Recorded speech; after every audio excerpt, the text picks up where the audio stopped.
Maisha yako yako ndani ya moyo wako, uzima wako uko ndani ya moyo wako. Kila kitu Mungu ameweka kwenye moyo wako. Na kipengele cha mwisho nafikiri kwa mahusiano yaliyopo kati ya moyo na sadaka. Haleluya. Na nafikiri pia nilikwambia Mungu anaangalia sana moyo, kwa sababu kiwango ambacho kinadhihirisha kwamba unampenda moyo kinatoka kwenye moyo wako. Na ndani ya moyo nilikwambia inakaa imani, lakini pia na pendo la Mungu linakaa ndani ya moyo wako. Kwa hivyo ndivyo vinavyoamua kiwango ambacho unampenda Mungu. Kwa matendo yako ya nje yatatudhibitishia kiasi ambacho unampenda Mungu, pia kupitia sadaka yako. Sikutaka kuingia kwenye masuala ya sadaka, maana nilikwambia si kampeni kutoa sadaka. Na nishakwambia kwamba sita kukampeni kutoa sadaka, ila nitakufundisha umuhimu wa kutoa sadaka. Kwa sababu Biblia inasema tunatoa sadaka. Katika Agano Jipya tunatoa sadaka kwa moyo wa kupenda. Ile neno ni dogo sana ukiliangalia kwa mwandishi wa kawaida, lakini lina uzito mkubwa sana. Kwa hiyo kiwango cha kumpenda Mungu pia kinapimwa kwenye sadaka. Na ndio maana unaona Abeli amewekwa kwenye history, kwamba aliweza kumtolea Mungu sadaka yenye maana. Walikuwa ni watoto wawili tu, lakini mmoja alimtolea Mungu sadaka ya maana na mwingine hakumtolea Mungu sadaka iliyo ya maana. Vyote vilitengenezwa kutoka kwenye moyo. Haleluya. Katika Agano Jipya Biblia inasema fanya kama ulivyokusudia kutoka moyoni. Kwa maisha ambayo unaishi na Mungu yanatengenezwa kutoka kwenye moyo wako. Haleluya. Kwa the way unavyokusudia kutoka moyoni kumpenda Mungu na kumtumikia vinapimwa na moyo wako. Haleluya. Sasa leo nataka nihitimishe hili somo kwa kipengele kinachosema moyo wa ibada. Moyo wa ibada.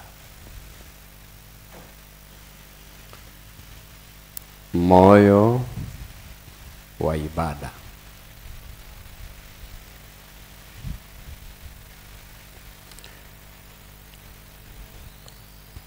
Pointi namba 1 inasema ibada ni kitu kinachoonekana kimatendo na kinakaa ndani ya moyo wa mtu.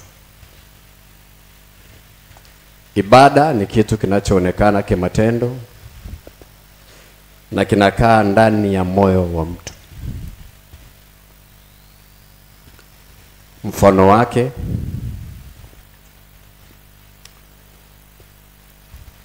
unaweza ukaonekana katika kumuinamia Mungu, kusujudu mbele za Bwana,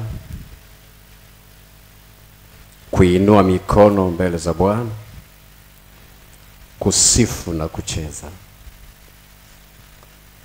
Hivi vyote vinatoka ndani ya kilindi cha moyo. Ndio maana unapokuja kanisani nasema naenda kumwabudu Mungu. Sio kitendo ambacho unatakiwa ukichukue kimazoea. Mungu huwa hazoeleki. Biblia inasema fadhili zake ni mpya kila siku. Na ndio maana saa nyingine ninashangaa sana unapokuwa ibadani alafu bado unahangaika na simu. Uko kwenye Facebook, uko kwenye YouTube, uko kwenye Instagram. Wewe bado hujamfanyia Mungu ibada bado. Haleluya.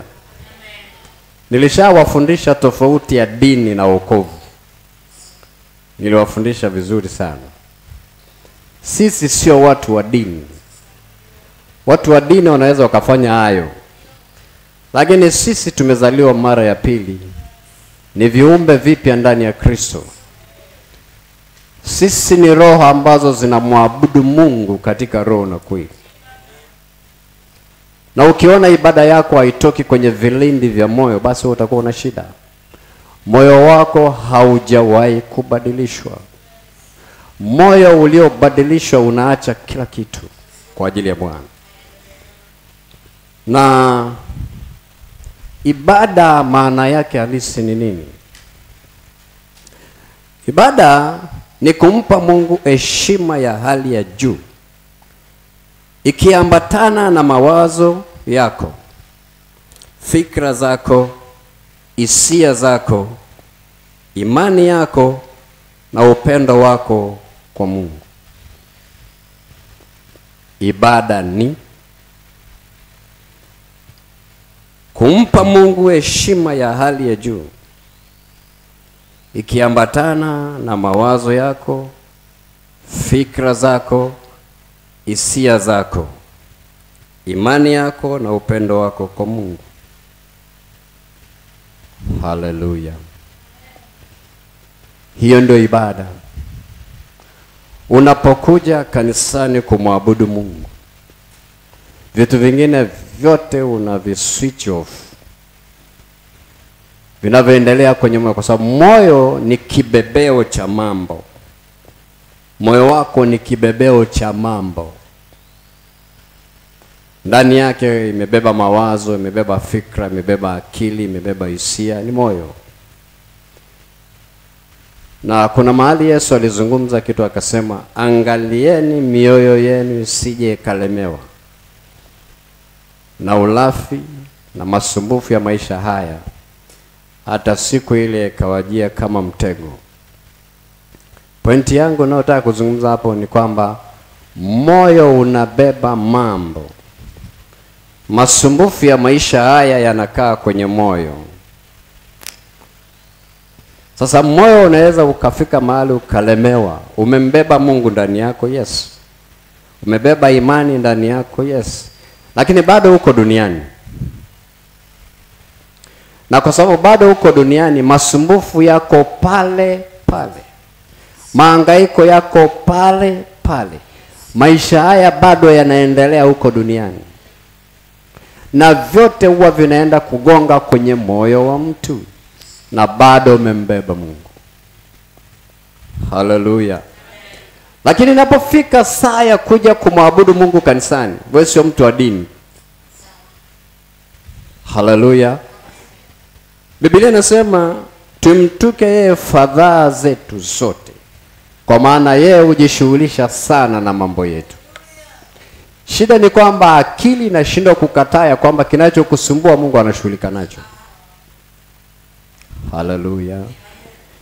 Yaani hiyo imani kwako inakuwa saa nyingine inaondoka kwa sababu ya masumbufu mengi ya maisha. Lakini nataka nikwambie kwamba mtu aliyezaliwa mara ya pili, Mungu anahusika na maisha yake kwa sehemu kubwa sana. Saa nyingine akili zinakataa na fikra zinakataa, lakini ndivyo Mungu anavyofanya. Unaweza kaona kama unaangamia, unaweza kama unateseka, kama Mungu vile amekuacha, lakini Mungu huwa hamwachi mtu wake. Ndio maana nilikusomea ile kitabu cha Warumi 10:10. Anasema aaminie hata tayarika. Maana mtu anayeamini kutoka moyoni hawezi kuona aibu. Yaani hata aibika. Kwa nini? Kwa sababu Mungu anashughulika na vile ambavyo unamwamini. Shida ni kwamba lazima uwe na kitu kinachosababisha hiyo imani iwepo kule moyoni, ili Mungu ahusike na wewe pia. Kwa sababu imani inajengwa na neno la Mungu. Nje ya neno la Mungu huna imani ya kweli. Haleluya. Ndio maana nilikwambia uwe na taarifa nyingi za mbinguni ziweze kukaa kwenye ufahamu wako. Kwa sababu hiyo ndio pona yako. Kwa sababu ndani ya moyo wako masumbufu yataendelea. Kwa sababu uko duniani, maisha mengine yanaendelea na vyote vinaenda kugonga kwenye moyo wako. Ndio maana unaweza kuona mtu ameokoka vizuri kabisa, lakini amefika mahali amechoka, amekata tamaa. Moyo una kawaida ya kuchoka. Moyo una kawaida ya kuzimia. Kama umefika mahali umeona uoni mbele, uoni nyuma, una kawaida ya kuchoka. una kawaida ya kuzaa lawama, una kawaida ya kuzaa manunguniko. Ndio maana unaona wana wa Israeli wanafika kwenye ukingo wa bahari, wanaangalia nyuma ni adui, afu mbele hakuna mahali pa kupita. Kilichozaliwa ndani yao yalizaliwa manunguniko, kwa sababu akili haioni mpenyo wa kupita. Mungu anaongea na Musa, waambia wana Israeli wasonge mbele. Wanasongaje mbele? Kuna bahari. Wakiangalia nyuma, vita imekuja. Farao anakuja na jeshi lake. Mioyo yao ilihangaika na wakaona kufa. Haleluya.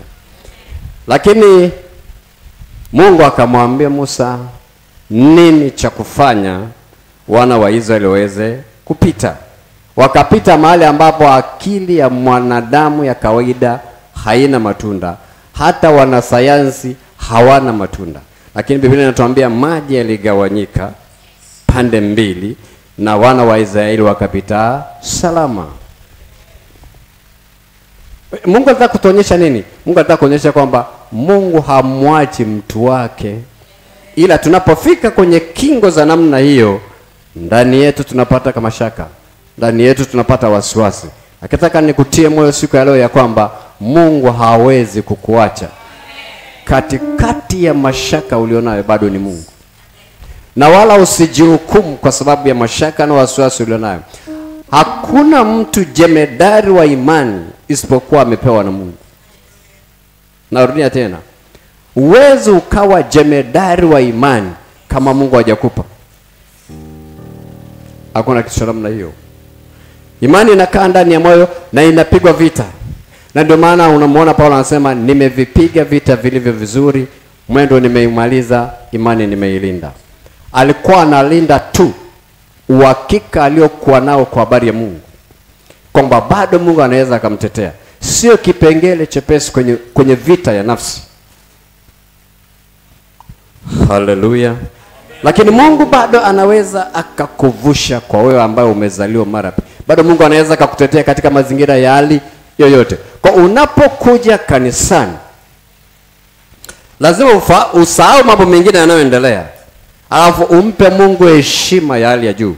Mawazo yako, fikra zako, hisia zako ziconcentrate. Na ndio maana saa nyingine hatuoni uwepo wa Mungu ukishuka mkubwa sana, kwa sababu ndani ya mioyo yetu kuna ibada zingine zinaendelea tofauti na ibada ambayo Mungu anaitaka. Na naomba sana ili watoto wa neno la neema muwe makini sana. Kama umekuja kanisani kumwabudu Mungu, switch off kila kitu. Yaani inatia aibu uko kanisani afu bado uko kwenye Facebook. Uko kanisani uko kwenye Instagram. Uko kanisani uko kwenye YouTube. You are not a real Christian. Bado hujawa Mkristo halisi. Unahitaji kutengenezwa. Ibada ni kitu ambacho unampa Mungu heshima ya hali ya juu kupita unapofikiri. Na inatoka kwenye moyo, sio kwamba unaigiza. Inatoka kwenye moyo. Ukiona mtu amenyanyua mikono yake anamsifu Mungu na kumwabudu, inatoka kwenye kilindi cha moyo. Usiwe mnafiki kwa Mungu. Maanisha, kwa sababu katikati ya kumwabudu na kumsifu Mungu katika ukweli, kuna vitu Mungu anafanya kwenye maisha yako. Usifikiri kuja hapa na kumwabudu Mungu na kumsifu ni kitu ambacho yani cha kawaida. Katikati ya sifa watu wanaponywa. Katikati ya kumwabudu Mungu watu wanaponywa. Ndio maana Mungu huwa hana formula. Sio lazima tuje hapa tusome neno, tusifu na kuabudu, huwa hana formula. Tunaweza tukaja hapa tukamwabudu tu tukamsifu, ile mioyo yetu imeconcentrate na yeye, inatosha na ukaenda nyumbani. Na bado Mungu akawa amekuhudumia. Sio lazima usikilize neno la Mungu. Sio formula. Mungu anachotaka ni ule mahusiano yanayotoka kwenye vilindi vya moyo, kwamba umeacha kila kitu. Tutaona ukisujudu, tutaona ukiinama, tutaona ukiinua mikono yako. Na sio kitu ambacho unaigiza, lakini kinatoka kwenye moyo wa kweli. Sasa unashangaa mtu yuko kanisani alafu anacheza na simu. Ndio maana nakwambia una adabu. Neno gumu sana lakini una adabu. Unapoingia mbele za Bwana una switch off kila kitu. Simu zetu hizi tulizonazo, tena after all, hata nikwambie kitu kimoja. Mimi natumia simu hapa kwa sababu shida yangu ya macho kidogo, kusoma Bible kwenye maandishi madogo inaanza kunisumbua. Lakini kiutaratibu unatakiwa uje na Bible. Sio swala la kusoma kwenye simu. Kwa sababu pia Biblia na za simu na zenyewe usipokuwa makini zina makasoro yake mengi tu. Kama wewe hujawahi kusoma Biblia za nyuma, kuna makasoro mengi sana.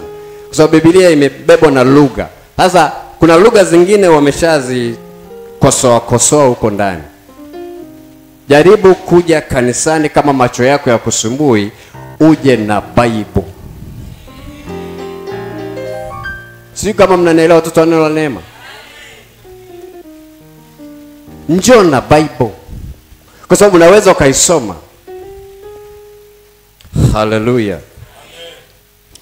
Hebu mmoja anisomee kile kitabu cha Ufunuo 11 15 na 16.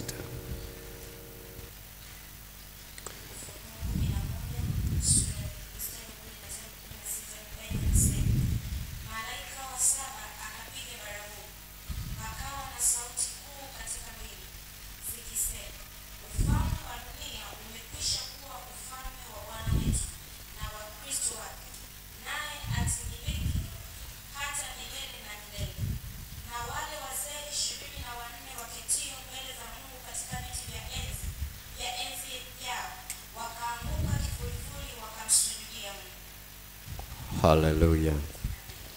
Biblia inatueleza habari ya wazee 24 ambao wameketi kwenye viti vya enzi.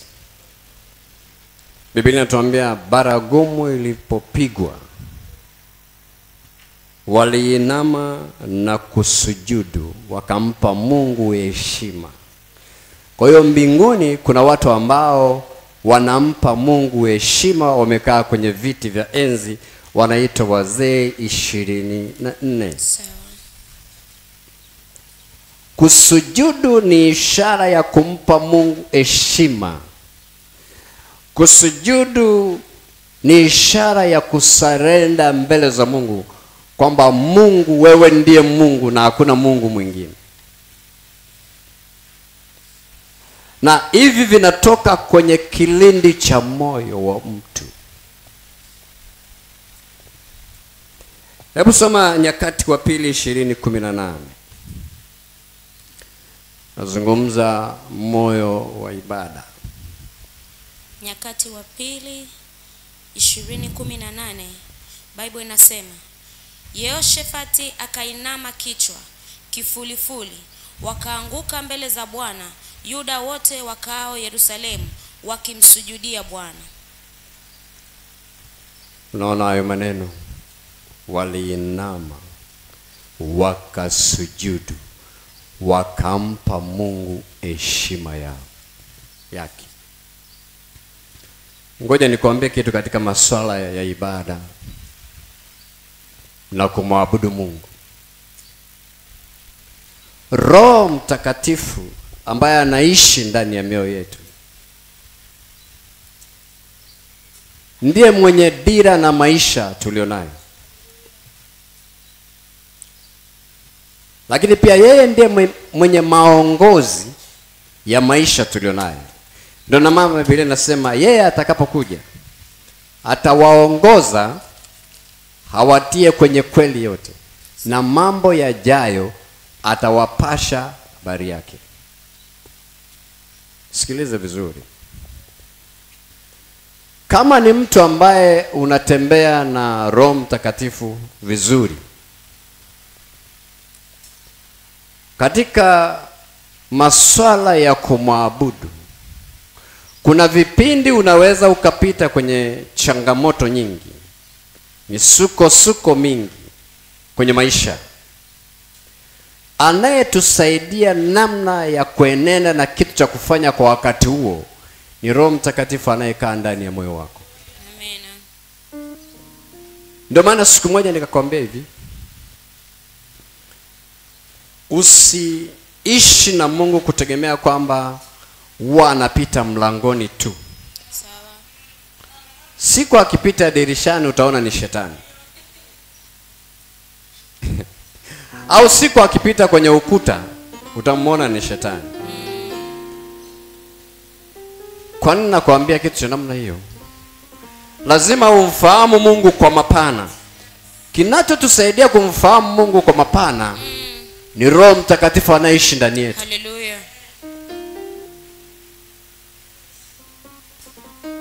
Na ndio maana nilikufundisha habari ya maongozi ya Roho Mtakatifu. Amen.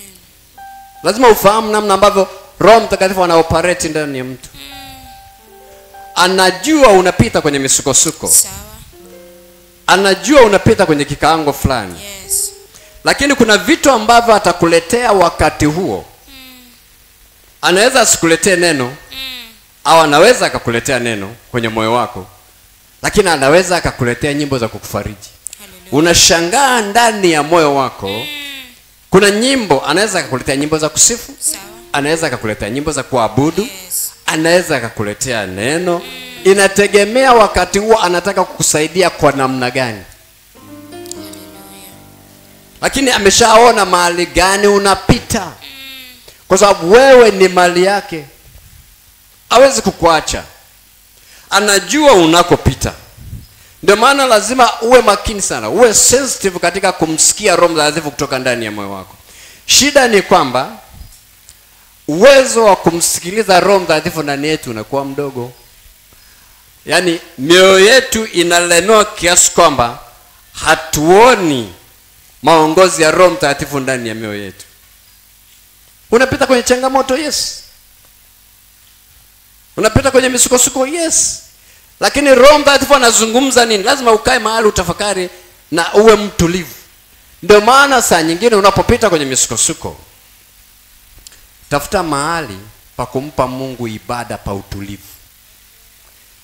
Unajua nikizungumza ibada, sizungumza habari ya kusifu na kuabudu kanisani. Ibada ni maisha. Chochote unachokifanya kinachompa Mungu utukufu ni ibada. Kwa hiyo kazini unapokuwepo ni ibada. Haleluya. Amen. Kwa saa nyingine tafuta muda wa kukaa peke yako na Mungu. Alafu tafakari. Unaweza usiombe. Unaweza usisome Biblia lakini umekaa unatafakari. Utasikia maelekezo. Utasikia kitu ndani ya moyo wako kitakachoendelea.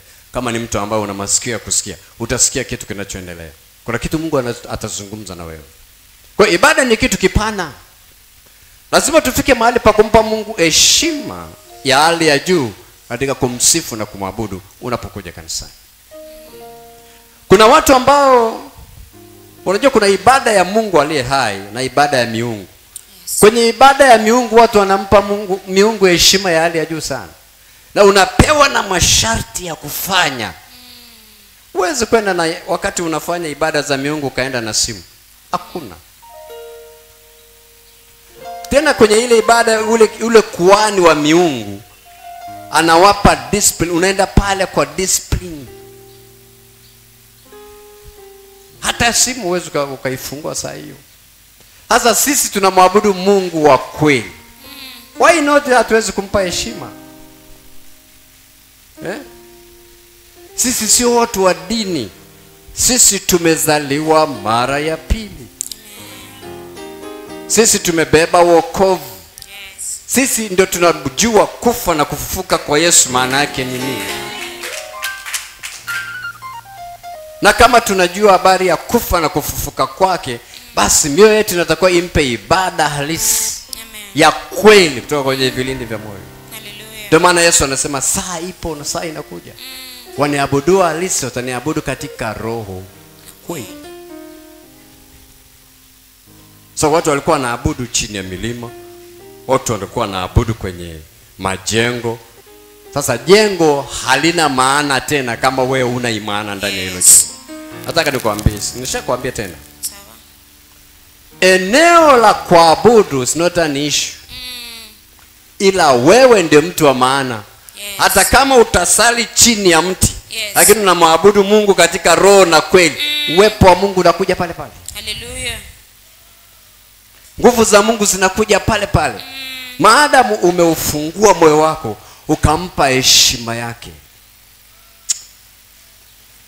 Kwa hiyo kiwango kinachoshusha uwepo wa Mungu katikati yetu kinategemea mioyo yetu imekaaje. Mbingu zinaweza zikanyamaza kulingana na vile ambavyo umefungua moyo wako. Moyo ndio unaompa Mungu kuingia. Haleluya. Amen. Haleluya. Amen. Unaweza ukakaa kanisani unawaza vikoba. Unakaa kanisani unawaza marejesho.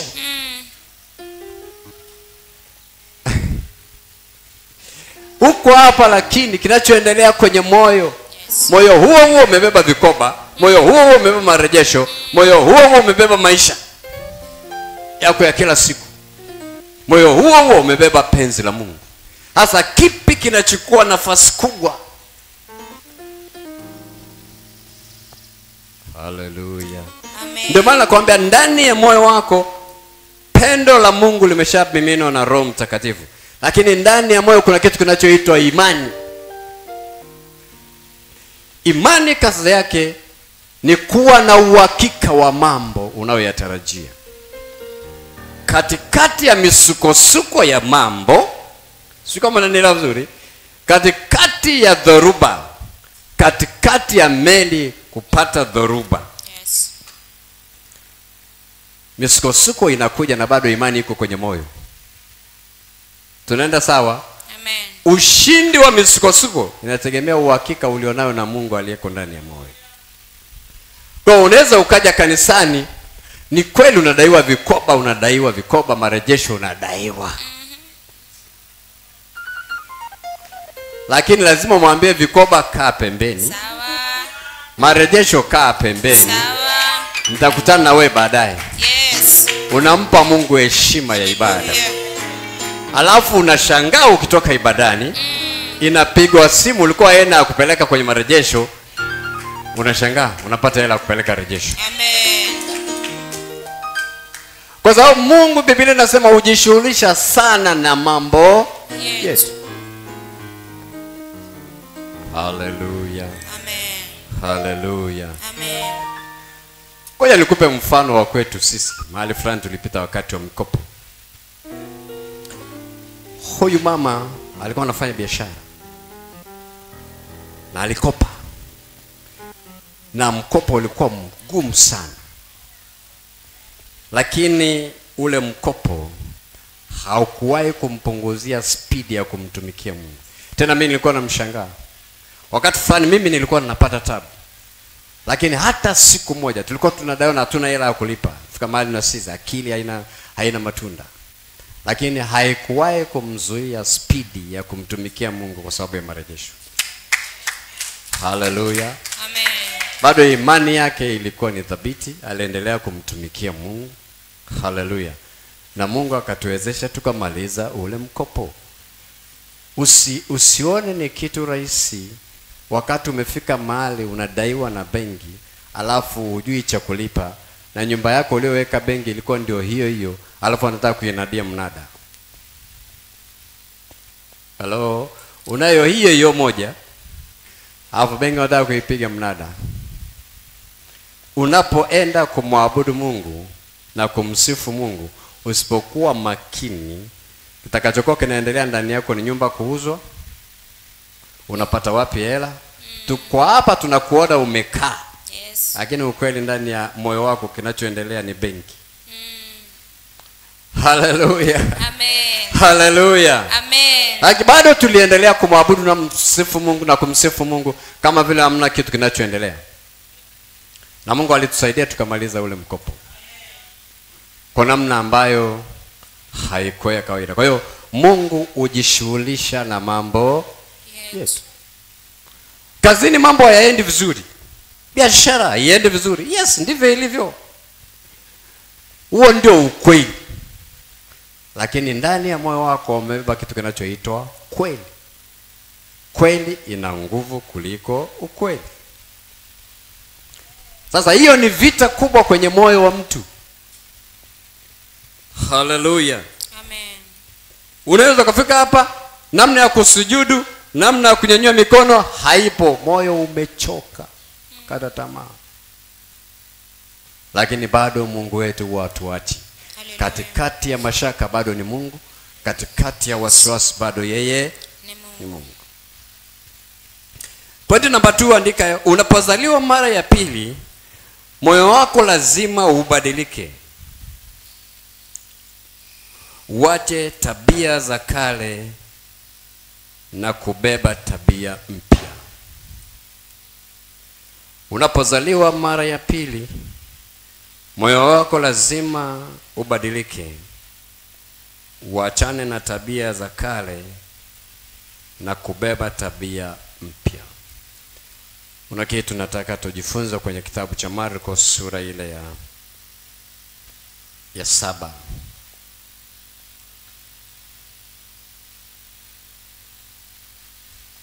Kitabu cha Marko sura ile ya 7.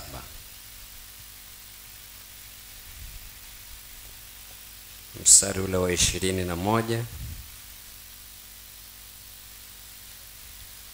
Marko sura ya 7 mstari wa 21, Biblia inasema, kwa maana hadi 23.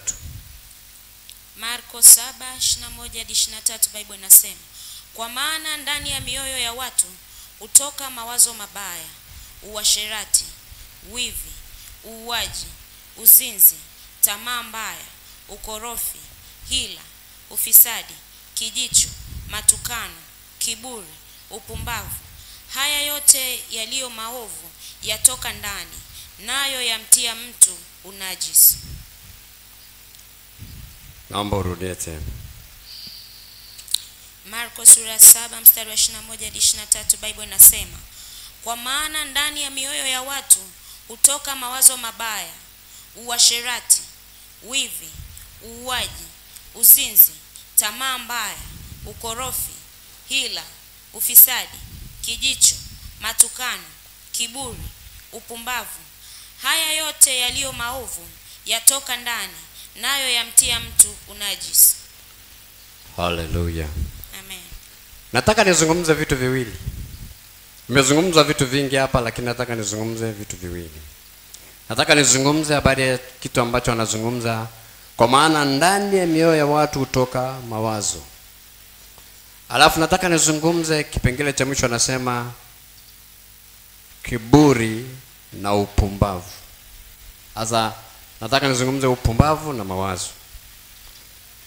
Haya ni mambo ambayo Biblia inasema moyo unabeba, kwa maana moyoni hutoka. Hivi vitu hivi vilivyotajwa hapa ndio vinazaa matendo ya nje, kwa sababu dhambi haiwi dhambi kwanza kwenye vitendo mpaka imekuwa kwanza mawazo ndani ya mtu. Tunaenda sawa? Nazungumza habari ya moyo na vitu ambavyo moyo unabeba. Moyo ndio maisha yako. Naomba ulifahamu hilo. Ndio maana kinywa kinatoa yaliyoujaza moyo. Sasa Biblia inasema, Yesu anasema moyo una mawazo. Lakini pia moyo umebeba upumbavu. Lakini pia moyo umebeba kitu kinachoitwa kiburi. Mambo haya matatu yanaliangamiza kanisa: mawazo mabaya, kiburi na upumbavu.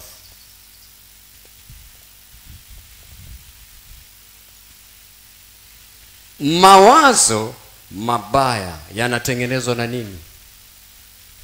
Ndani ya moyo mawazo mabaya yanatengenezwa na nini? Mawazo mabaya yana sosi nyingi sana. Moyo wako unaweza kuvurugwa, lakini kinachovurugwa ni yale mawazo.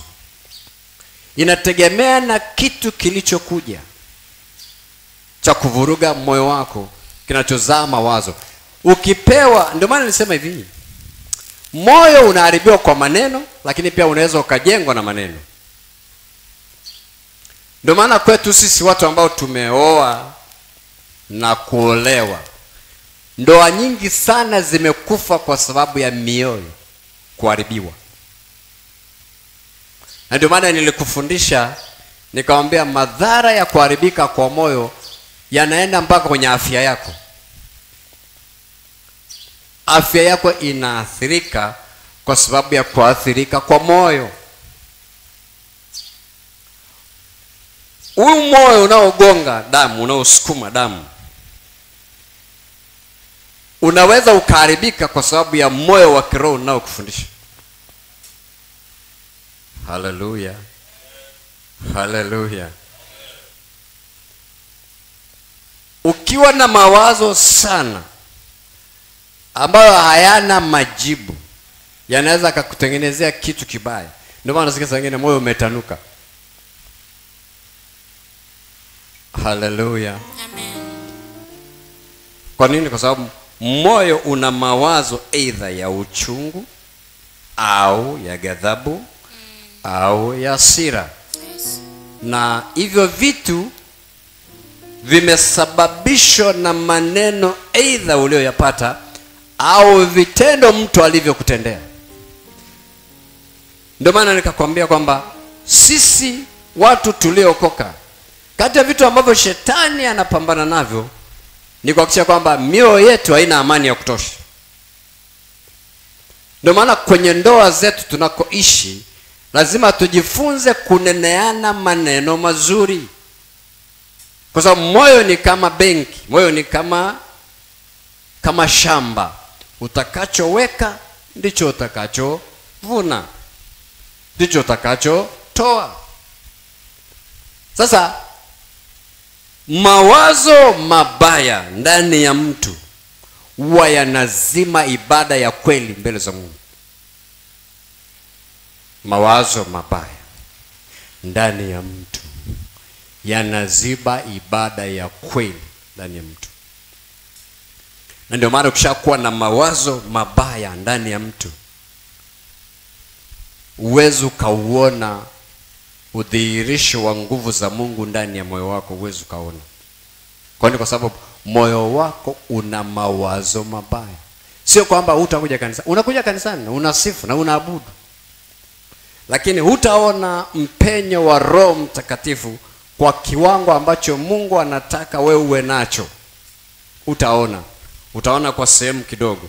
Kwa sababu ndani ya moyo wako kuna mawazo mabaya.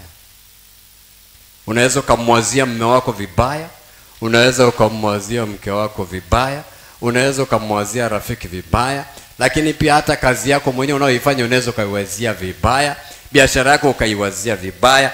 Basi tu kwa sababu kuna vitu haviendi sawa, vimezalisha mawazo mabaya. Kwa hiyo moyo unabeba. Ndio maana inafika mahali lazima uisamee kazi yako, usamee biashara yako, ujisamee na wewe. Kwa sababu biashara inaweza kukupa mawazo ya kuchoka na kukata tamaa. Kazi yako inaweza kukupa mawazo ya kuchoka na kukata tamaa. Haleluya. Amen. Haleluya. Amen. Yesu anatambia moyo unabeba mawazo, tena mawazo mabaya.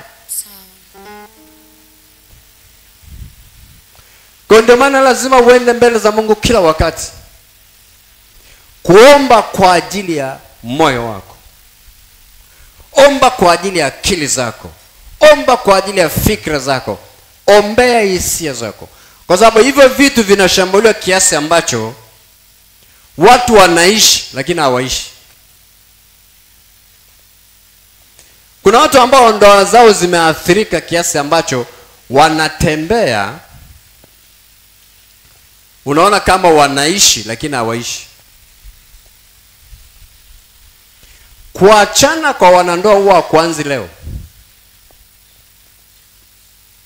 Matokeo ya kuachana physically yalianza siku nyingi ndani ya mioyo. Na ndio maana mambo madogo madogo usiyapuuzie. Kuna watu wanapuuzia mambo madogo madogo kwenye ndoa, wanayapuuzia. Lakini hayo huwa yanakuja kukua na kuwa mti mkubwa. Unashangaa kwa nini sasa naona madhara leo? madhara yalitokea jana ukuyashughulikia. Leo hii mnavuna matokeo ya madhara ambayo mnashindwa kuyashughulikia. Kwa sababu gani? Mlivyotengeneza madhara, mlitengeneza mawazo ndani ya mioyo. So moyo unabeba. Ndio maana nilikwambia Biblia inasema aziungamaye dhambi zake na kuziacha atapata rehema. Vitu viwili, kuna kuungama, kuna kuacha. Kuacha ndio toba halisi. Haleluya. Lakini unapoenda mbele za Mungu lazima uende unaungama, una confess Kiingereza, maana unakiri ulichokosea. Na nikakwambia kuna watu ambao hawajui kukiri kosa, ila wanataka kuonyesha matendo. Mbele za Mungu hatuonyeshi matendo. Mbele za Mungu tunaenda kwa kukiri kwamba Mungu, nimefanya zinaa, naomba unisamehe. Yes. Mungu, nimeiba, naomba unisamehe. Yes. Unaenda kwenye specific dhambi yako uliyofanya. Sasa Biblia inasema ungamianeni dhambi zenu ninyi kwa ninyi ili mpate kuponywa. Maana yake ile kuungama, unakiri kwamba nimekukosea. The next step sasa ni toba halisi, kwamba sasa ninaacha. Kama jana nilikutukana, maana sitakutukana tena. Yes. Lakini kwanza umekiri, kwa sababu ulipofanya tatizo ulinitengenezea mawazo ya uchungu, ukanitengenezea hasira. Yes. Ukanitengenezea ghadhabu. Yes. Sasa ile hasira na ghadhabu inatengenezwa na maneno ya kutengeneza. Lazima urudi kwa mwenzio umwambie, pale nilikuumiza, pale nilikukwaza. Yes. I'm sorry. Samahani. Lile neno linaenda kwenye kilindi cha moyo na kubadilisha mawazo. Amen. Nakueleza ukweli. Usipotengeneza kwa maneno, unaweza ukakaa na mtu mnafikiri mnaishi pamoja, lakini hamuishi pamoja. Mnafikiri mko kwenye ndoa moja, lakini ukweli mshatengana.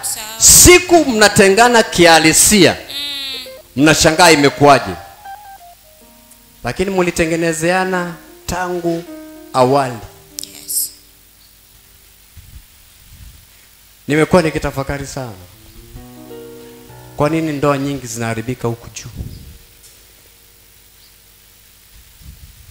Kwa nini? Unajua lazima tuzungumze sana kwa habari ya ndoa, kwa sababu ndoa ni kivuli cha ndoa ya Kristo. Yes. Ndio maana Paulo anasema hiyo siri ni kubwa, lakini mimi naongea habari ya Kristo na kanisa lake. Maana kwamba ndoa ni mfano wa ndoa ya Kristo na kanisa lake. Kwa hiyo kama Yesu amekuoa, maana yake ni kwamba lazima akutengenezee mawazo mazuri.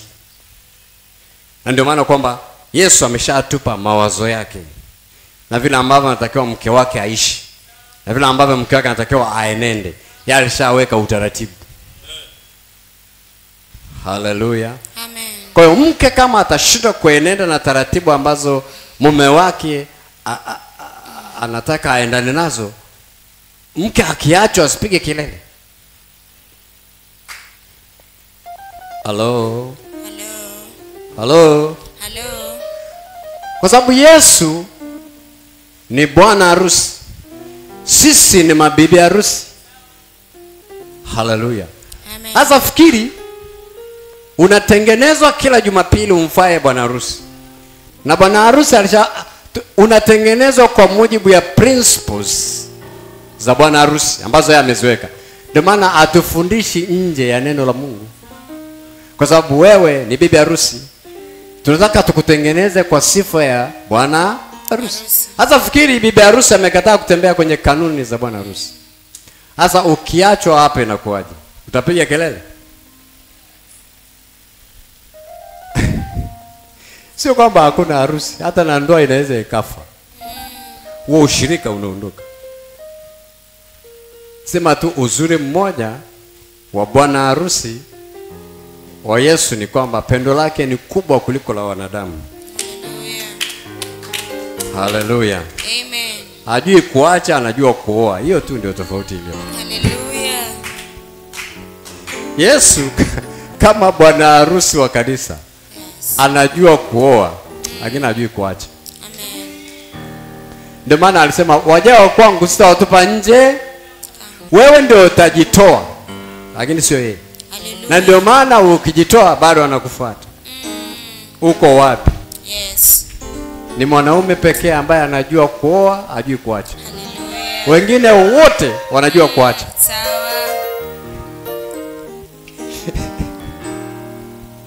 Haleluya. Amen. Haleluya. Amen. Kwa kama unampata mume wa namna hiyo, lazima umnyenyekee. Yes. Lazima umpe heshima. Sawa. Lazima umpe adabu. Yes. Kwa sababu hajui kuacha. Wa duniani anakuacha. Sawa. Umeshindwa kumpikia ugali wake mzuri, anakuacha. Chakula kibaya, anakuacha. Ukimsemesha maneno mabaya, anakuacha. Anachukua mwingine. Yesu ana mke mmoja tu. Ana wawili. Haleluya. Haleluya. Amen. Haleluya. Amen. Biblia inasema hii siri ni kubwa. Ndio maana anasema mume ni kichwa. Lakini pia mume ni mfano na utukufu kwa Mungu.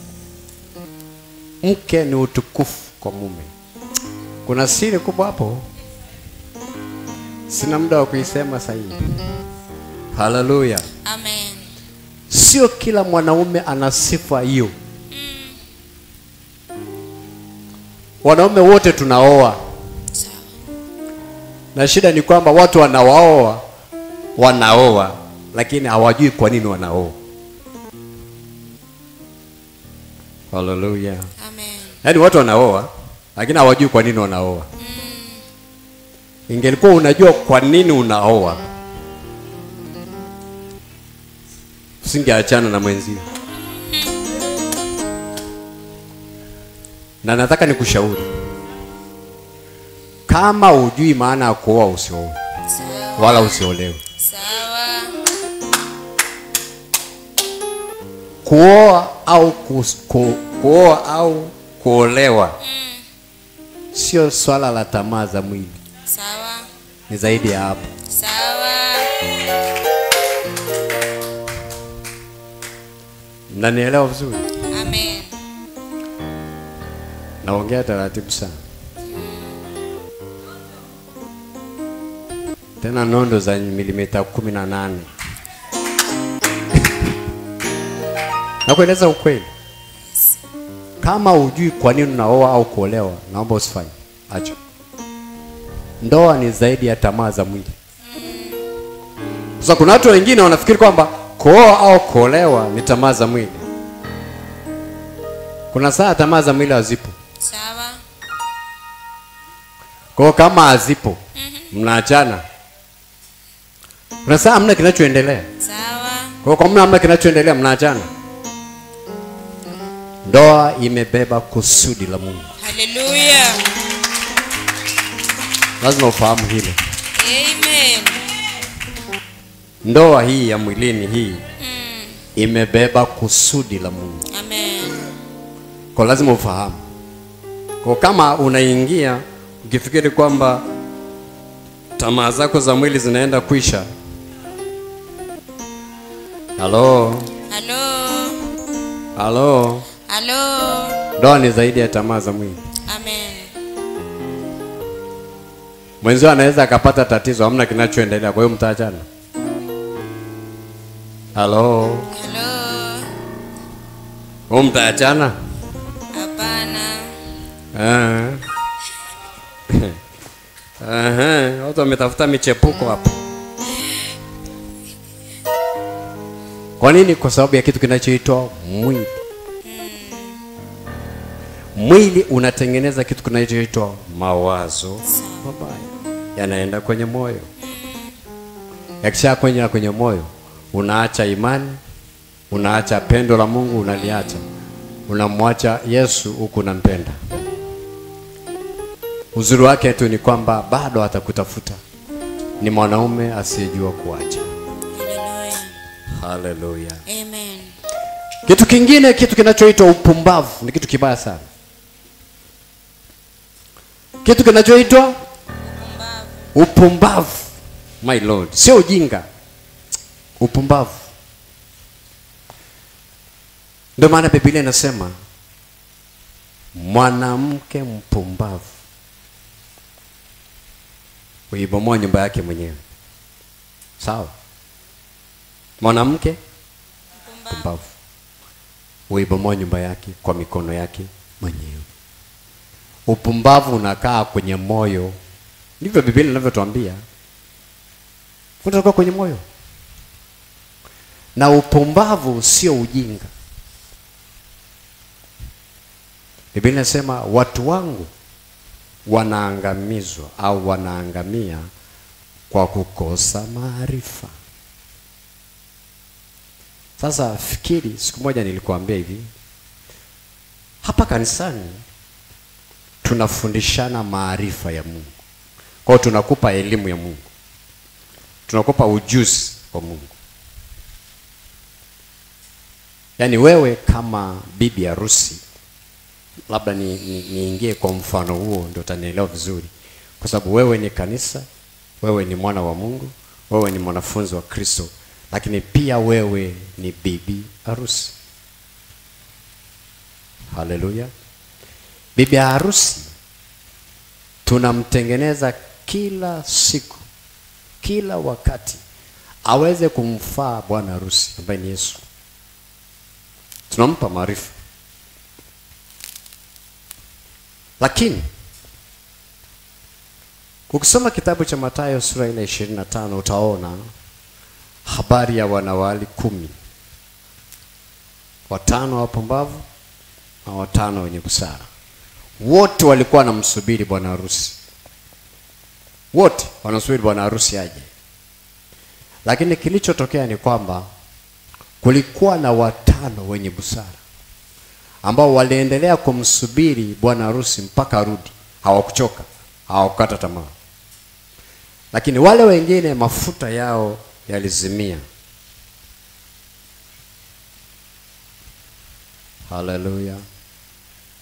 Inazungumza habari ya wanawali 5 wenye busara na wengine wapumbavu. Upumbavu unakujaje kwenye moyo wa mtu? Mpumbavu nafikiri unajua. Sio kwamba hajui anachotakiwa kufanya. Anajua anachotakiwa kufanya lakini hafanyi. Na ndio maana unakuta kwamba mwanamke ametolewa mfano wa kubomoa kwa upumbavu wake. Kwa sababu mwanamke ni mjenzi wa ndoa yake. 90% mwanamke ndiye mjenzi wa ndoa yake. Siku moja nikakwambia hivi, ndio maana anayepewa mafundisho mengi kwa habari ya ndoa ni mwanamke. Wanaume huwa hawapati hiyo nafasi. Mwanamke ndiye anayeandaliwa kwa sababu yeye ni mjenzi. Sasa fikiri, mwanamke amepewa fundisho la kwenda kuishi kwenye ndoa yake. Kwa ameingia kwenye ndoa, amefundishwa namna anaenda kwenda kuishi na mume wake. Lakini akifika kule, hatumii tena elimu aliyopewa ya kwenda kukaa na mume wake. Anaanza kufanya mambo ya upumbavu. Nakwambia moyo unabeba upumbavu. Kwa hiyo ndoa inaweza ikaharibika kwa sababu ya upumbavu.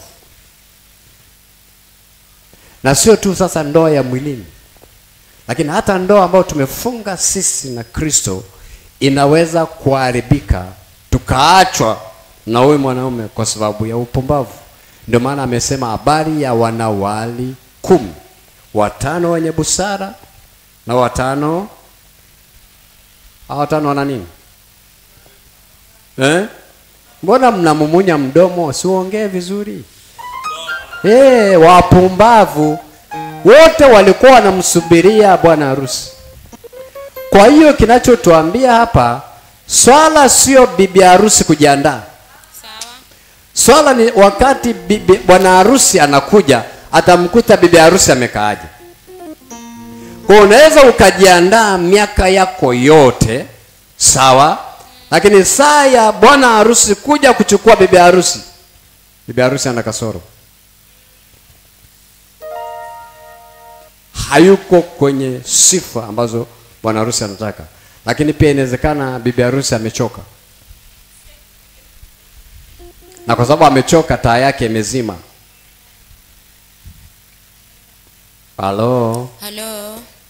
Ndio kama maisha ya kutembea na Yesu ni maisha ya kuishwa kila siku. Usiipende ibada siku ya Jumapili tu. Ibada ni maisha. Sawa. Ukiwa nyumbani ibada inaendelea. Hallelujah. Kazini kwako ibada inaendelea. Yes. Ndio maana Biblia inasema na huyo Roho akae ndani yenu, atauisha na miili yenu iliyo katika hali ya kufa. Maana ni kwamba kazi ya Roho Mtakatifu ni kutuisha. Hallelujah. Kutufanya kuwa wapya kila wakati. Yes. Sababu yeye ni mafuta. Yeye kazi yake ni kututengeneza. Hallelujah. Na kutufanya tayari kila wakati. Kwa sababu anajua saa bwana harusi atakayokuja. Anajua. Lakini hao na wale watano, kinachosababisha wakaachwa ni upumbavu, sio ujinga. Kwa upumbavu unaweza ukaharibu ndoa yako ya kawaida kabisa ya kuoana, lakini pia upumbavu unaweza kusababisha tukaachwa na Yesu. Hakuache sasa, lakini saa anarudi ndio utajua kwamba ulikuwa ujui au ulikuwa unajua kwamba ujui. Halo.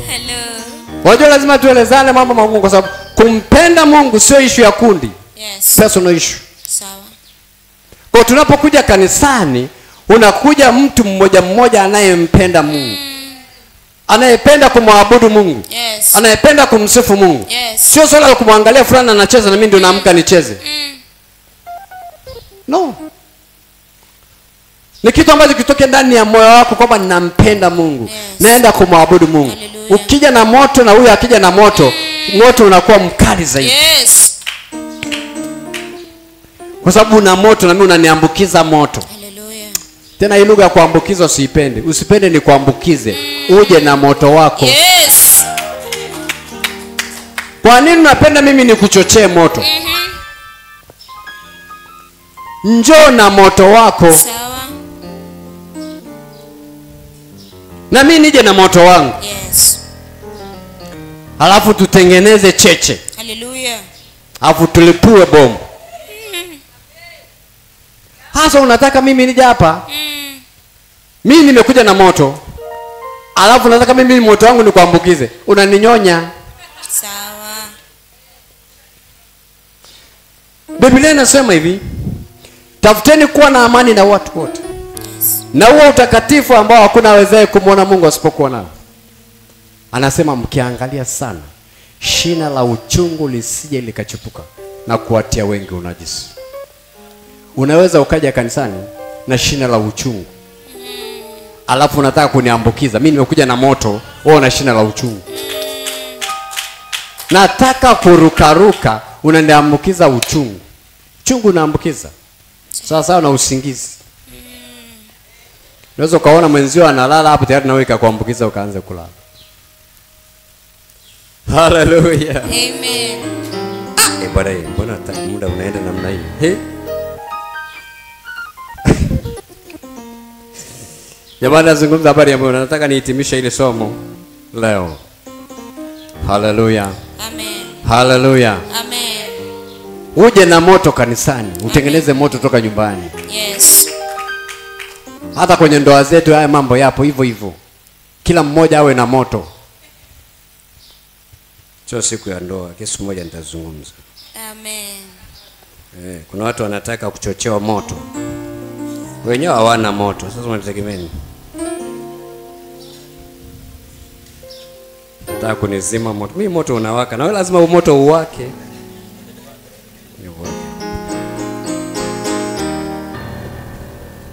Sasa wewe mzee vipi leo?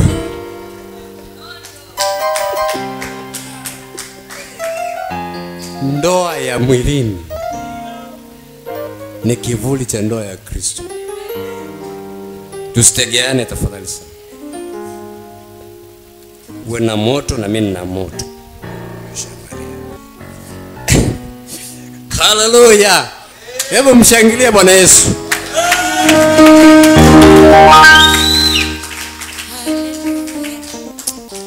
Yesu ni mzuri. Amen. Sema wewe mzee vipi leo?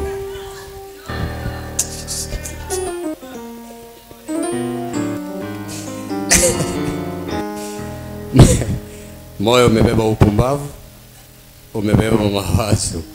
Sasa tusiwe wapumbavu. Haleluya.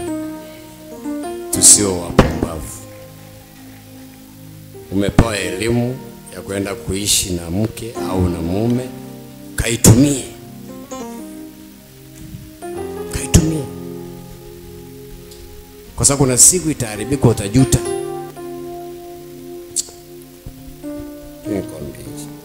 Okay. Kinachofanya moyo mpya ndani ya mtu ni kuwa na ibada halisi.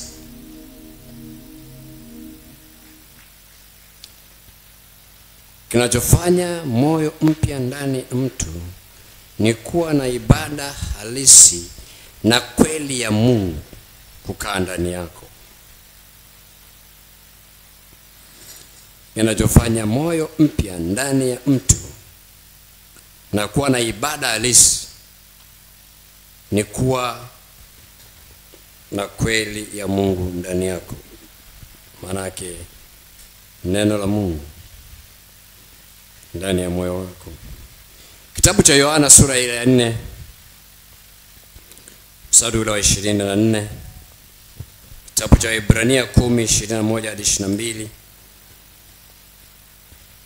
Na Yohana 17:17. Rumi 12:1 hadi 3. Maandiko mengine mtaenda kusoma wenyewe, nitaongea machache. Kitabu cha Yohana sura ya 4 mstari wa 24. Ibrania 10:21 hadi 22. Yohana 17:17. Rumi 12:1 hadi 3. Ninaomba tuanze na kitabu cha Yohana sura ya 4 na mstari ule wa 24. Yohana sura ya 4 mstari wa 4, Biblia inasema, Mungu ni roho, nao wamwabuduo yeye imewapasa kumwabudu katika roho na kweli. Mungu ni roho. Haonekani. Na wanaotakiwa kumwabudu lazima wamwabudu katika roho na kweli. Roho na kweli. Kitabu cha Yohana 17:17 kinatupa tafsiri ya neno kweli. Sasa kwenye kweli kuna vitu viwili. Maana yake umwabudu Mungu kwenye uhalisia. Kwenye halisi, hutaki kuwa mnafiki.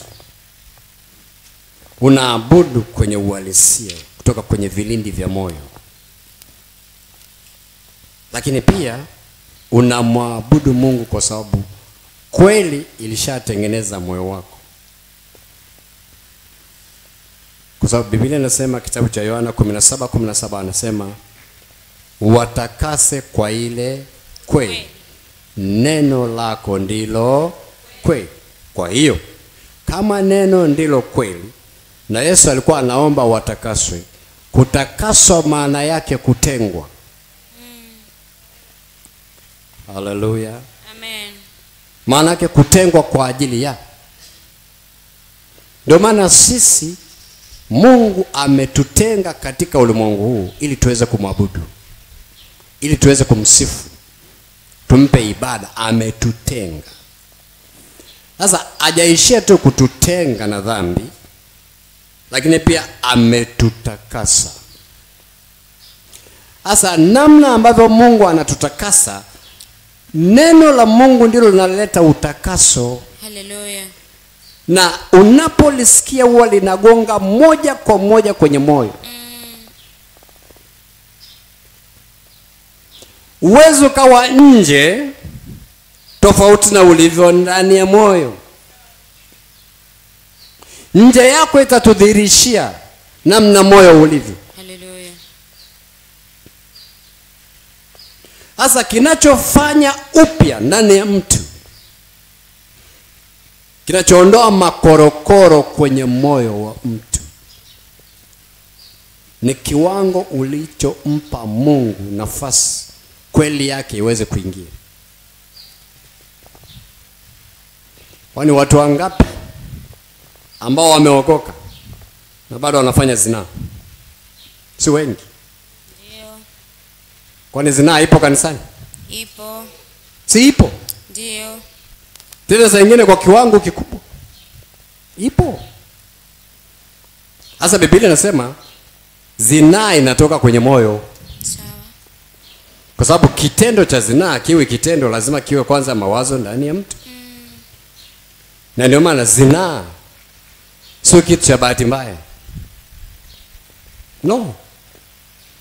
Zinaa inapangiliwa. Sasa inatengeneza kwanza mawazo. Sasa mimi nasema Yesu anazungumza mwenyewe, zinaa inakaa kwenye moyo. Wizi unakaa kwenye moyo. Tabia mbaya zinakaa kwenye moyo. Hasira inakaa kwenye moyo. Chuki inakaa kwenye moyo. Sasa anasema wamwabudu halisi, utamwabudu katika roho na kweli. Ile kweli ina maana sana. Kwa sababu kweli ndio inayoleta utakaso wa moyo. Sasa ile kweli sio tu kwamba inaleta utakaso wa moyo. Mkumbuke Paulo kitu ambacho anakizungumza. Imani nimeilinda. Kwa Paulo alipokuwa anasema nimeilinda imani, baada ya kupita kwenye misukosuko mikubwa. Ile misukosuko si ilikuwa kitu cha mwilini tu. Moyo wake pia ulikuwa unakutana na ile misukosuko. Lakini anasema imani nimeilinda. Hallelujah. Amen. Hallelujah. Amen. Manake ndani ya moyo wake kulikuwa na neno la Kristo alilokuwa analiangalia, lilokuwa linampa imani. Kwa misukosuko haikuwa na nguvu kuliko kile alichokuwa anakiamini.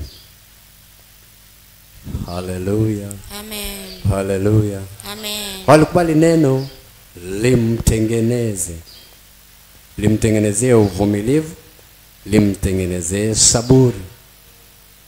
Ndio maana anasema saburi na iwe na kazi kamilifu. Saburi ndio inayokuletea matokeo. Baada ya kufanya mapenzi ya Mungu, Biblia inasema unaipata ahadi. Ahadi ya Mungu iko pale pale. My Lord, my Jesus. Sasa kazi ya neno la Mungu ni kwamba usipolipa nafasi wewe likutakasi, utakuwa mtu yule yule. Narudia tena. Neno la Mungu si tunahubiriana. Hata hapa sasa hivi tunazungumza neno la Mungu. Hata jana ulisikiliza neno la Mungu. Ijumaa ulisikiliza neno la Mungu. Sawa? Usipolipa nafasi kwenye moyo wako, likawa na nafasi kubwa, utaweza kuiacha zinaa. Utaweza kuacha wizi. Sawa. Utakuwa unalielewa, lakini unakuwa mpumbavu. Sio mjinga tena. Kwa sababu kama kwenye ujinga umeondolewa, ndio maana tunakupa uerevu. Tunakutoa ujinga. Tunakupa ufahamu, tunakupa akili. Kwa kama matendo ya kale ndani yako yanaendelea, angalia jinsi ambavyo umempa Mungu ruhusa ya kutawala moyo wako. Biblia inasema tafuta kwanza ufalme na haki yake. Tafuta ufalme. Ufalme ni utawala. Tafuta kutawaliwa na Kristo. Sawa. Tafuta kutawaliwa na Yesu. Yes. Usimpe sebuleni tu, mpe na chumbani. Kuna watu wamempa Yesu sebule, lakini hawajampa Yesu vyumba akae. Na sio kazi nyepesi. Ndio maana Yesu anazungumza kitu kigumu, anasema mtu akitaka kunifuata ajikane mwenyewe. Ajikane mwenyewe. Ajituke msalaba wake kisha nifuate. Kwa hiyo kuna sehemu ya mwanadamu kufanya katika swala la kumfuata Yesu. Lazima ujikane. Na uwezi ukajikana mpaka imani imechukua nafasi. Na imani haiwezi kuchukua nafasi mpaka kuwe na neno la imani ndani ya moyo wako. Utajikanaje? Unaamini nini? Uwezi ukajikana ukatembea na imani ambayo sio source yake ni neno la Mungu. Hiyo imani sio imani. Hiyo imani itakufa. Uwezi ukatembea nayo muda mrefu. Kazi ya neno la Mungu ni kukuelekeza. Ndio maana Biblia inasema Roho Mtakatifu atakapokuja atawaongoza awatie kwenye kweli yote. Kweli yote. Roho Mtakatifu ni mwalimu. Mwalimu kazi yake ni kuelekeza, kufundisha. Ndio kazi yake. Asema na mambo yajayo atawapasha habari. My Lord, my Jesus. Kuna wakati Roho Mtakatifu anakufundisha kwa kutumia moyo, kuonyesha mambo yanayokuja kupitia akili na ufahamu wako. Sawa. Sasa kuna watu wengine wanahama kwenye akili. Roho Mtakatifu anazungumza sana moyo, kwa sababu moyo ndio sehemu kubwa ya maisha yako. Ndio inayotakiwa ibebe ibada ya kweli ya kumsifu Mungu, kwa kumaanisha akili yako inakaa pamoja na Mungu. Fahamu wako unakaa pamoja na Mungu. Una concentrate. Alafu ukishafika mahali pa concentration ya namna hiyo, lazima uone nguvu za Mungu zikishuka ndani yako. Lazima uzione. Kama moyo wako haujabeba mambo mabaya. Ndio maana lazima tufike mahali pa kusameheana. Sawa. Lakini tufike mahali ambapo pia hatutajengeana fikra mbaya. Ukimuuzi mwenzio ujisikie vibaya, kwa sababu unamharibia sifa ya ibada ya Mungu kwenye maisha yake. Tumepewa kujengana, sio kubomoana. Yes. Kwa sababu sisi ni watoto wa baba mmoja, lakini pia sisi ni familia ya baba mmoja. Hallelujah.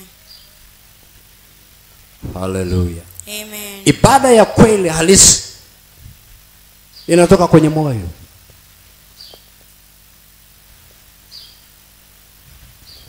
My Lord, my Jesus.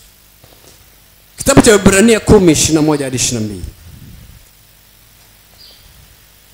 Ndio unaenda kweli. Mimi nataka nimalize ile somo leo. Kitabu cha Ibrania 10:21 hadi 22, mmoja nisomee. Biblia inasema, Waibrania 10:21 na mstari wa 22, Biblia inasema, na kuwa na kuhani mkuu juu ya nyumba ya Mungu, na tukaribie wenye moyo wa kweli kwa utimilifu wa imani, hali tumenyunyiziwa mioyo, tuache dhamiri mbaya, tumeoshwa miili kwa maji safi. Rudia tena. Na kuwa na kuhani mkuu juu ya nyumba ya Mungu, na tukaribie wenye moyo wa kweli kwa utimilifu wa imani, hali tumenyunyuziwa mioyo, tuache dhamiri mbaya, tumeoshwa miili kwa maji safi. Unasikiliza hilo neno? Anasema tukaribie. Anazungumza habari ya Yesu kuwa kuhani mkuu katika nyumba ya Mungu, ambayo nyumba yake ni sisi. Yeye ni kuhani mkuu. Kwa hiyo tunapoenda kumkaribia, kumwabudu na kumsifu, anasema tuwe na moyo wa kweli. Sio moyo wa ukweli, ni moyo wa kweli. Moyo wa kweli maana yake moyo uliotakaswa na kweli ya Mungu. Ni kwa sababu ya kweli ya Mungu ambayo tunaisikiliza kila siku. Ndio maana utaki kukaa kwenye kituo kimoja miaka yote. No, unatakiwa uhame kituo. usio mchanga miaka yote. Lazima ukubali kuwa mtu mzima. Tushazungumza sana haya mambo, tofauti ya mtoto na mwana na mtu mzima. Tumezungumza sana. Sasa ukiona unaendelea kuwa mchanga kila wakati, maana yake ni kwamba hujakubaliana kutembea na Mungu anavyotaka. Sasa hilo ni swala la maamuzi ya mtu. Unataka kutembea na Mungu kwa viwango vipi? Paulo anasema si kwamba nimekwisha kufika. La, asema ninakaza mwendo. Kuna mahali alipokuwa anataka kufika. Sasa hizo ni mbio. Wewe kwenye maisha yako ya kuokoka, unataka kufika na Mungu kwenye level ipi? Kwa sababu hiyo itakusukuma kukaa kwenye neno la Mungu, itakusukuma kukaa kwenye maombi. Kwa sababu kuna mahali unataka kwenda. Mwili utapiga kelele. Sawa. Changamoto ziko pale pale, sio kwamba hazipo, ziko pale pale. Lakini kuna mahali unataka kwenda. Mwambie mwenzio usinipunguzie mwendo. Usinipunguzie mwendo. Mimi ni kijinga kinachowaka. Mimi ni kijinga kinachowaka. Usitake nikuambukize. Usitake nikuambukize. Njoo na kijinga chako. Njoo na kijinga chako. Kuja na kijinga chako kina moto. Hallelujah. Na mimi nakuja na kijinga changu kina moto. Yes. Wangapi wamekaa? Unakaa kijijini? Kijijini kuna wakati tulikuwa hakuna umeme. Tunatumia vijinga. Sawa. Hiki kizazi kipi hakielewi. Kizazi cha zamani tu. Kuni unapoichoma ile ikawaka. Ukiichomoa kule inaitwa kijinga. Sawa. Ndio tulikuwa tunafanya hivi. Sawa. Ndio mnaonana giza. Sasa kuna saa wakati ule sisi tunachunga ng'ombe. Mahindi yamekomaa. Tunataka sasa kuchoma mahindi. Unatafuta kijinga cha moto, ukoleze mahali, weke hapa na manyasi. Bwana mpaka uje ukolee, umepuliza mpaka mashavu yenyewe yanakoma. Lakini unatafuta moto wake. Yes. Usitake tukuwekee manyasi. Uje hapa tukukoleze. Praise hapa wakupigie kelele, ukuhamasishe. Unawachosha hawa. Sawa. Mpaka wakuwekee manyasi, wakuimbie na pambio za kuku. Umekuja kuabudu, umekuja kutembea. Hallelujah. Amen. Hallelujah. Amen. Tunataka tuone mabadiliko, watoto wa neno la neema. Hallelujah. Unajua baba akiongea na watoto wake, kuna saa anakuwa mkali. Sawa. Hapo baba akiwa mkali usije ukakasirika. Sawa. Anataka kutengeneza. Amen. Ukae vizuri. Yes. Mtu asiyekubali kukosolewa ni mtu mbaya sana. Sawa. Litakuuma, lakini kilipokuuma katengeneze. Halo.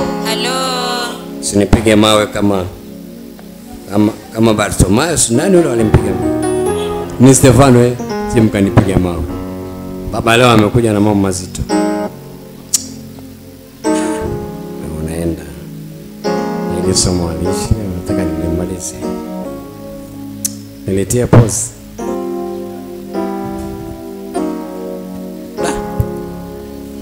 My Lord and my Jesus. Fungua kitabu cha Warumi 12. Kitabu cha Warumi 12. Tuzungumza moyo wa ibada.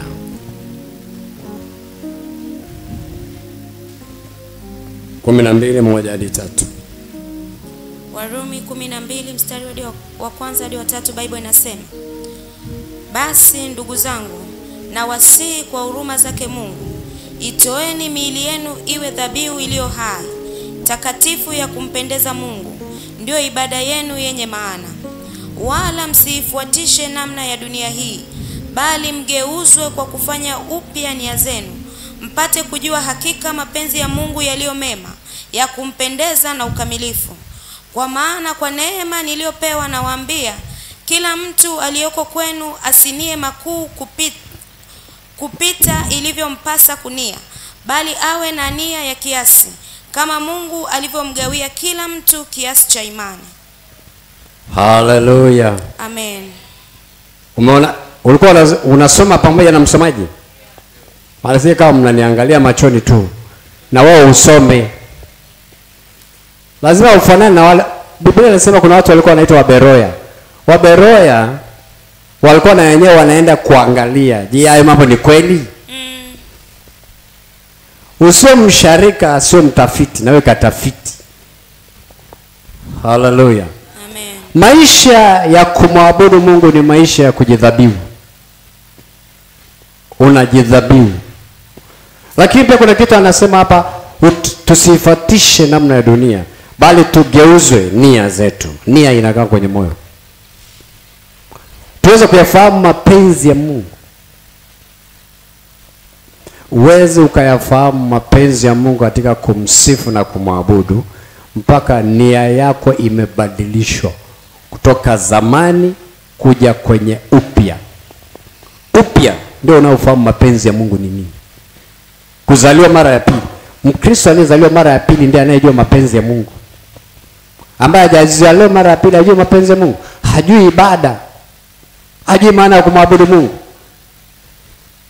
Ndio maana Biblia inasema tugeuzwe nia zetu zibadilike, ili tuweze kujua mapenzi ya Mungu na kuyafanya kwa ukamilifu. Kwa maisha ya ibada ni maisha ya kujidhabihu. Mwili wako, roho yako, nafsi yako, moyo wako, nia yako ya ndani, unajidhabihu.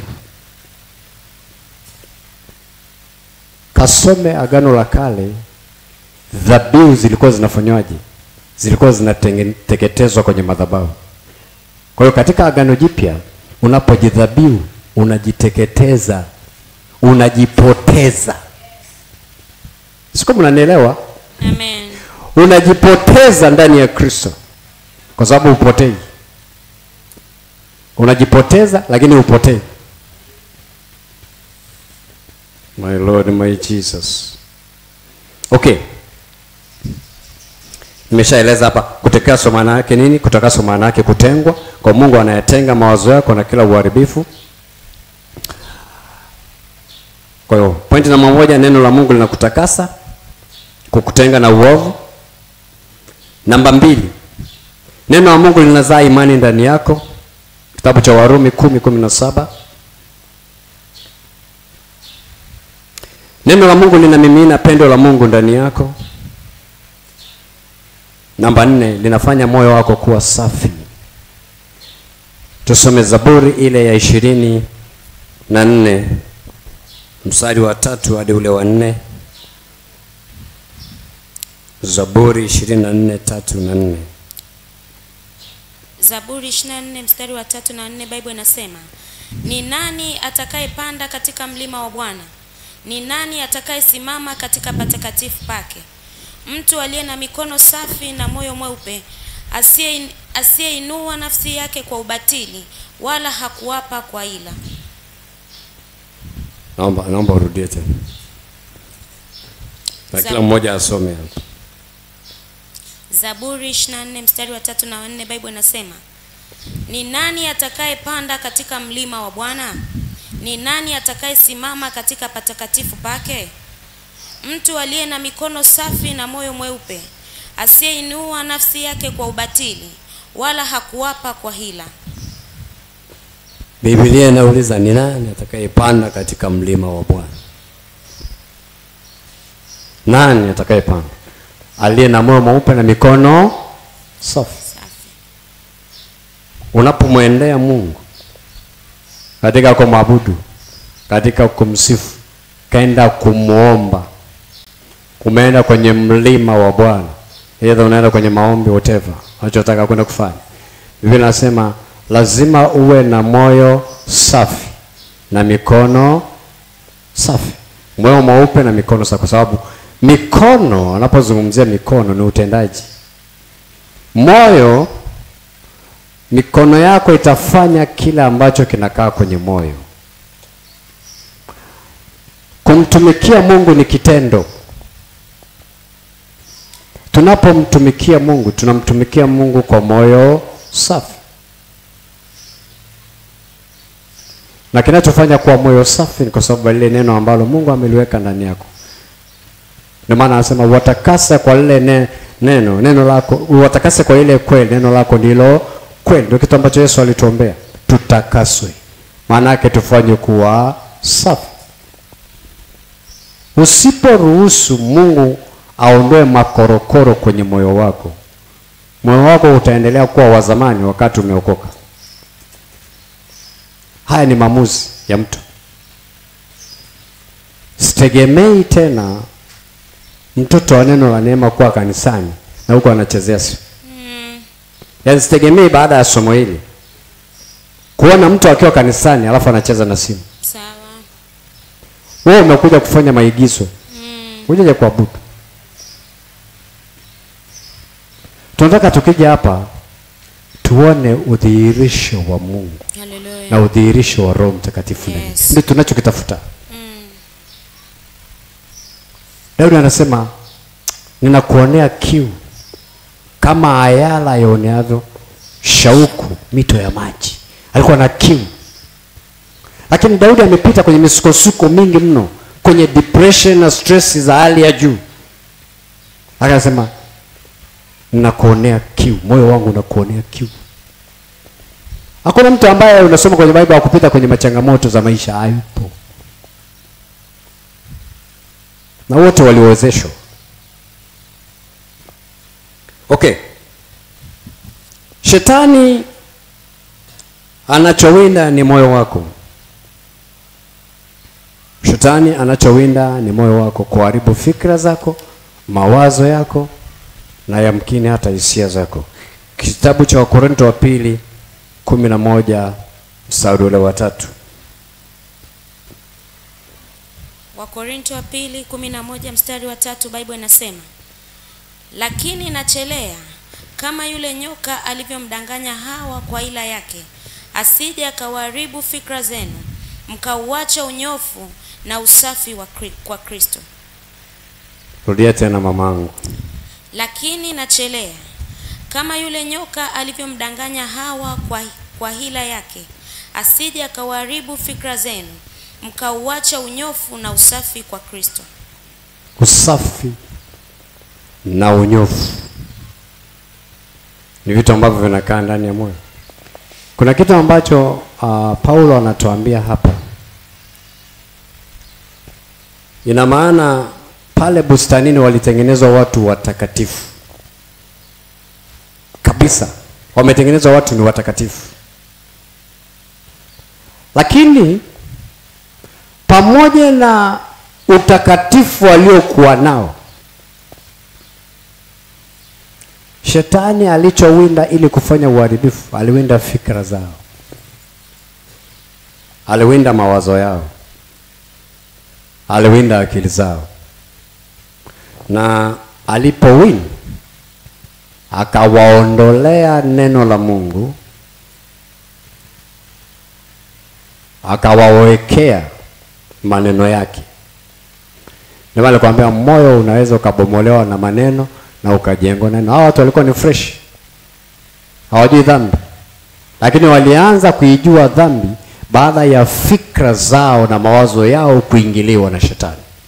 Na Shetani alitumia maneno ya ushawishi. Ndio maana lazima uwe makini na moyo wako na mambo unayoyasikia. Unasikia nini? Una uhakika asilimia ngapi kwamba unachosikia ni kweli? Yesu aliwaambia angalieni msikialo. Aliweka hiyo question akisema hiyo uoni, angalieni msikialo. Sio kila unachokisikia kitakufaa. Kuna kingine unachokisikia ni sumu ya kukuangamiza.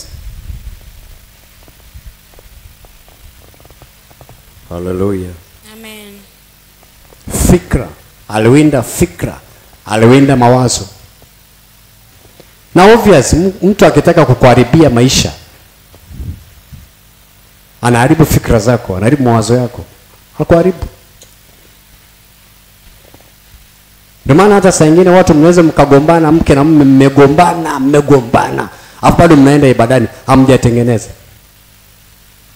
hamwezi kuona ibada ya kweli. Hallelujah. Amen. Hallelujah. Kwa nini? Moyo unavurugwa, fikra zinavurugwa, mawazo yanavurugwa. Ndio kitu ambacho shetani anatafuta, hicho kukuvuruga.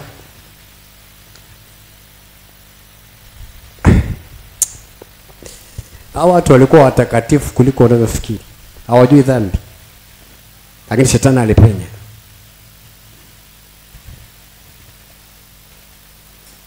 Mwisho,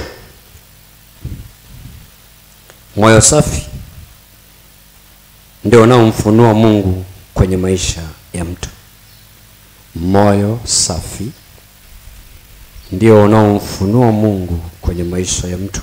Kitabu cha Mathayo sura ile ya 5 mstari ule wa 8.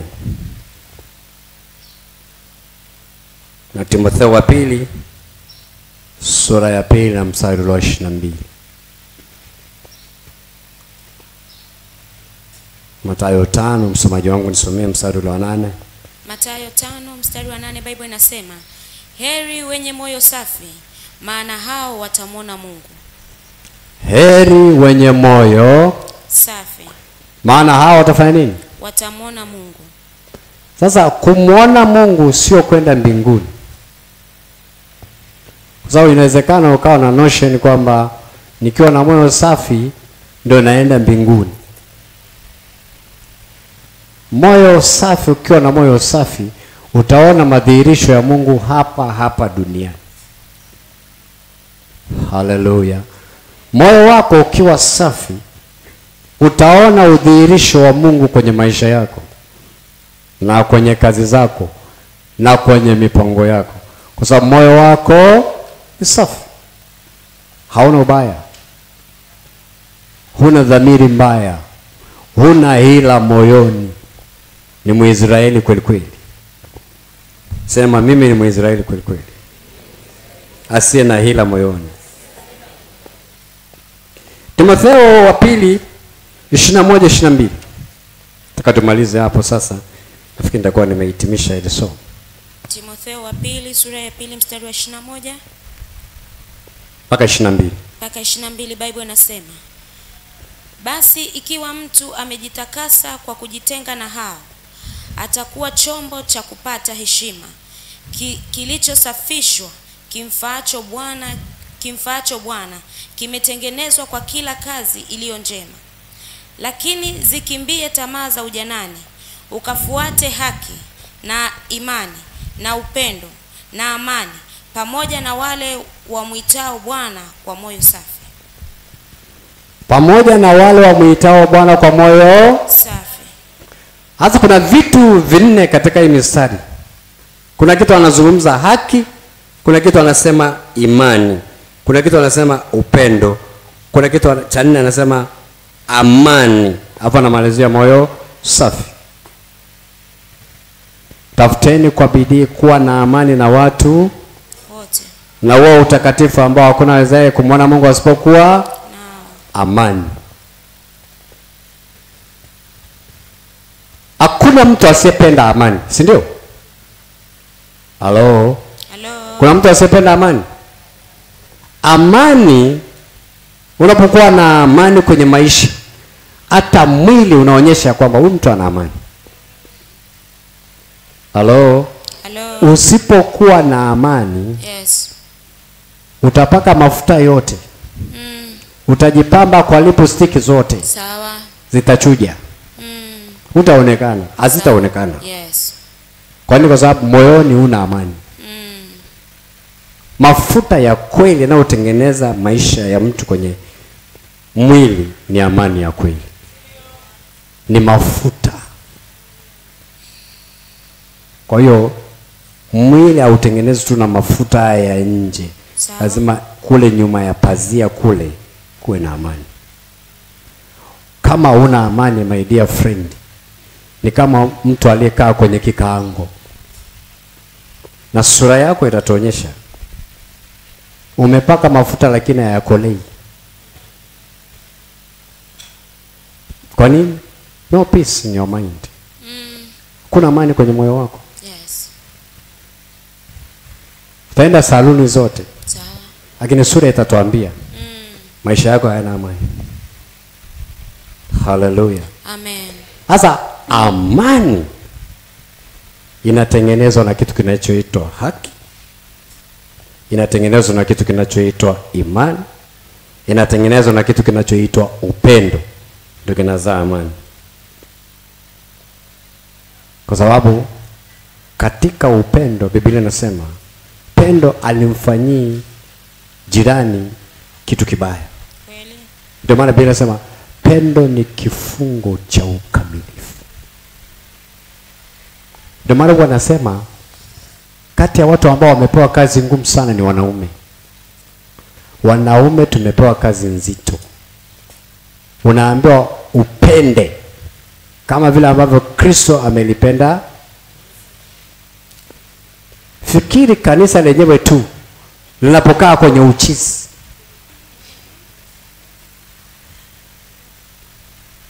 Halo. Kanisa tu kama kanisa na mambo linayofanya.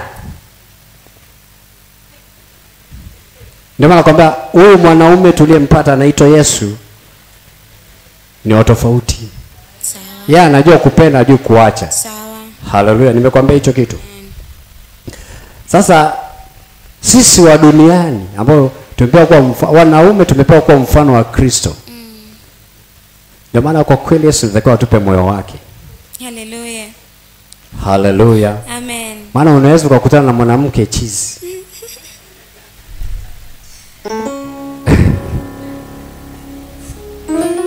Ndio mzee leo anaongea mambo magumu.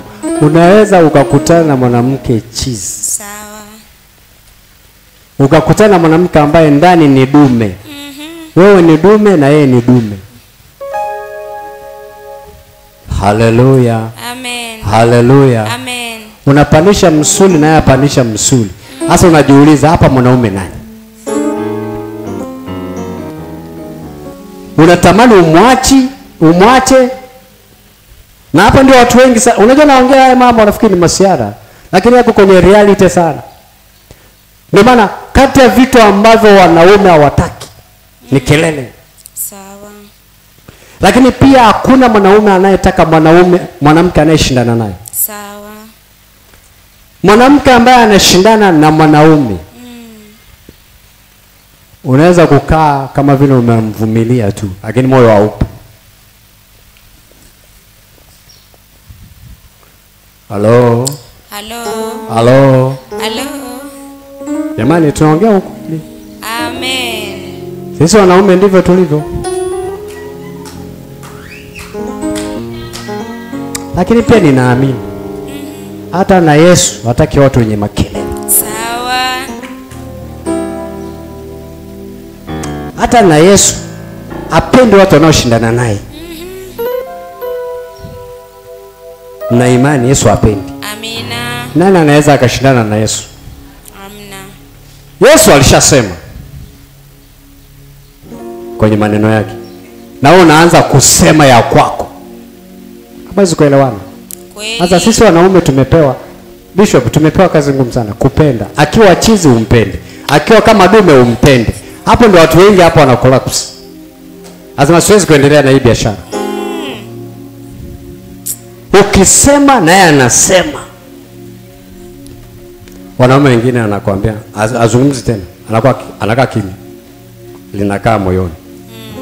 Unafikiri unaishi kwenye ndoa, ulishaachwa siku nyingi. Yesu atusaidie.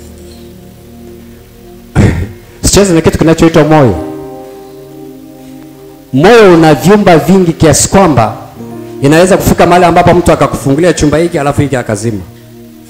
Mwisho wako ni hapa. Kweli. Ndio ukweli halisi. Kwa nini? Kwa sababu ya maudhi.